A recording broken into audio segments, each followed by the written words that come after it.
So ito mga boss, may Toyota Vios po tayo na troubleshoot ngayon dahil mausok po yung tambutso niya. Dito po sa dipstick niya, pag sinukat po natin, ang langis po niya kunti na lang.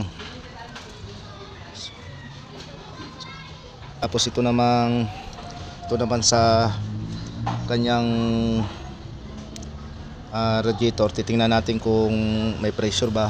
Wala, kasi sabi minsan na overheat daw to, at alamin natin kung may pressure ditong coolant niya. So ito mga boss, ang coolant naman niya wala naman siyang bula, pero sabi din ng mayari minsan daw nag-overheat din siya. Ngayon malalaman din po natin kung blue by itong makina nito pag tinanggal po natin itong takip. Pag may mausok na lumabas dito, ibig sabihin blue by siya. Ang nagiging problema pag lubay ang kanyang piston ring pag sira na. Pag ang piston ring pag sira na, uusok po ito rito. Ngayon ang nangyayari lang po dito sa makina to, malakas po ang usok niya at malakas po magbawas ng langis. Dahil nga po nakaranas ko ng overheat to, ang gagawin po natin, ibababa po natin cylinder head at magpapalit po tayo ng valve seal nito para isang gawaan na lang po. Kaya ang gagawin po natin, ibababa natin tong cylinder head. At naibaba na po natin ang cylinder head. Itong tinatanggal natin, ito yung cylinder head gasket. Dito sa tinatanggal natin, ang cylinder head gasket sunog na. So ito po, hindi na po ito magtatagal at mag-overheat na tong makina na to pag hindi po pinalitan natin ng cylinder head gasket. Ito naman po ang kanyang piston. Ito po yung langis na sa ibabaw. Ito po yung pagsira na yung valve seal niya. Dito po tumatagas pag sira po ang valve seal, kaya po mausok po yung tambutso ng sasakyan natin sa makina dahil po dito sa valve seal na lumulusot na po yung langis, kaya po naging mausok po siya.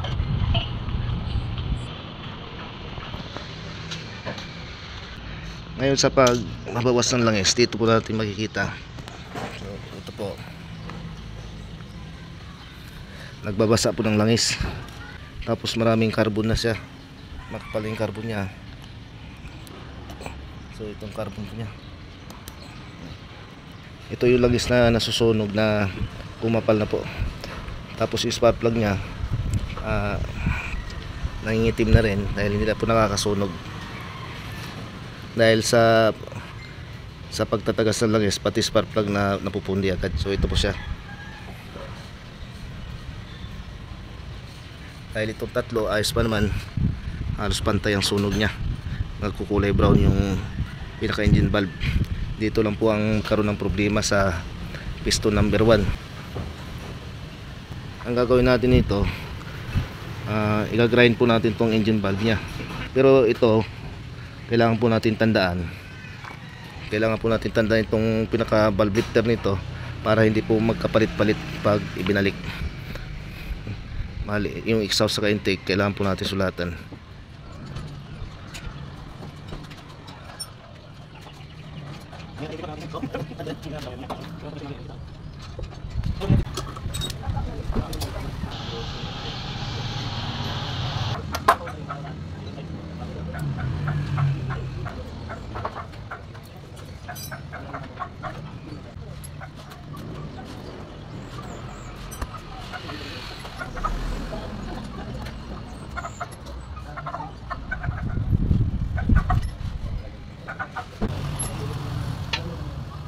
Ito na po yung engine valve na tinatanggal natin. Ito po isang dahilan kung bakit po mausok ang makina natin. So ito po siya. Ang gagawin po natin dito, lilinisin muna natin yung engine valve dahil masyado makapal ang carbon po ng engine valve, kaya kailangan po natin linisin bago natin hasain. So ito po, katulad po nito, ito po yung carbon na tumigas na. Ito po yung nasusunog na langis, kaya po ganito kakapal ang carbon nya. Ngayon mga boss, i-manual replace po natin tong cylinder na to gamit lang po ng liha. Bali ganito lang po pagre-replace. Katulad dito makikita na po natin kung pantay ba itong cylinder head. Kaya ginagawa po natin to para makasigurado tayo na magiging pantay po itong lapat ng cylinder head. So tulad po nito, pagkatapos natin i-replace yung cylinder head, ang gagawin po natin sunod, i-grind na po natin ang engine valve para yung engine valve lumapat sa cylinder head, para maiwasan po na magkaroon ng singaw sa engine valve. So ganito lang po mag-grind o maghasa po ng engine valve.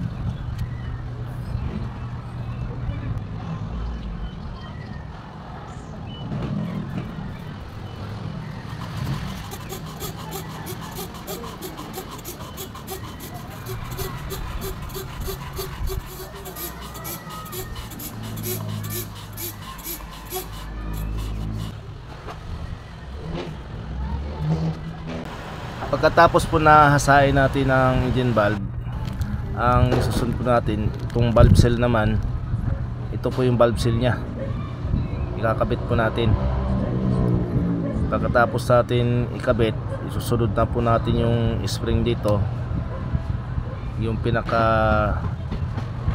engine valve nya, ikakabit na po natin at lalagyan na po natin ng lock sa valve spring nya.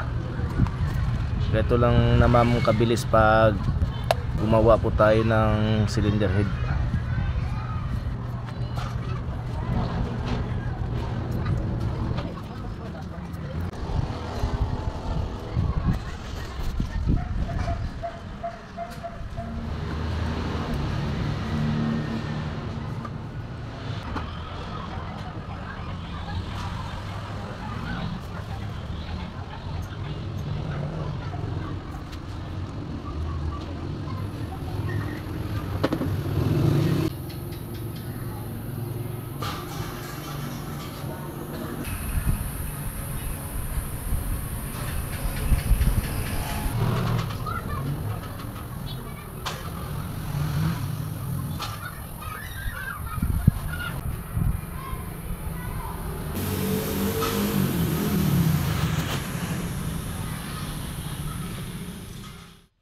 Ito na mga boss, natapos na po natin ginawa ang cylinder head.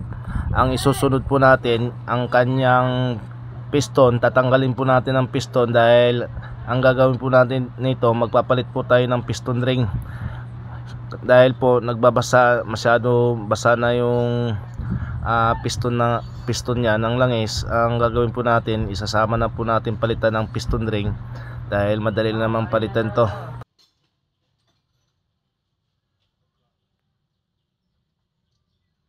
Ito mga boss, ang engine block nya, nirepis ko rin to para pumantay siya, para maiwasan po na magkaroon po singaw yung cylinder gasket. So ito na po yung piston na natanggal na po natin. Sa nakikita po natin, punong-puno po ng carbon ng piston ring nya. Ang oil ring po nito na stock up na, kaya tama lang po na isinabay na natin ito palitan ng piston ring para po maiwasan po na mag blow by ang makina po na to.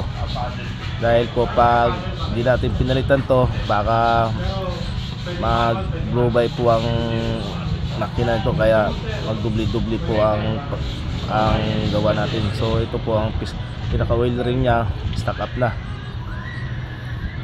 Kaya papalitan na po natin to. So ito po yung piston ring na pinalit natin. Ito po yung bago na piston ring. Ito maano na po siya, maluwag na po siya sa pinaka groove niya.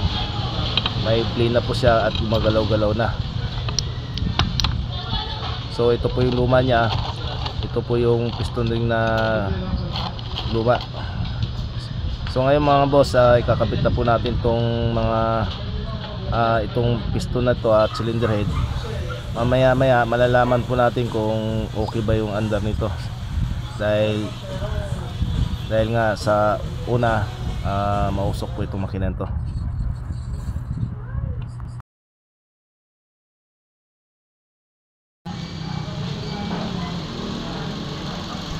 Pa-under na po natin itong ginawa natin na pagpapalit ng valve sa piston ring. So ito na po siya ngayon, umaandar na po. Mamaya susubukan po natin i-revolusyon kung may usok pa ba, kasi ito mga boss, pag bagong piston ring hindi muna natin i-revolusyon maigi yung makina nito, baka biglang mag-stack up. So ang andar nyo ngayon mga boss, maayos naman, wala po siyang problema ngayon. So mamaya susubukan po natin kung uusok pa rin ba itong makina nito. Sige, revolusyon mo.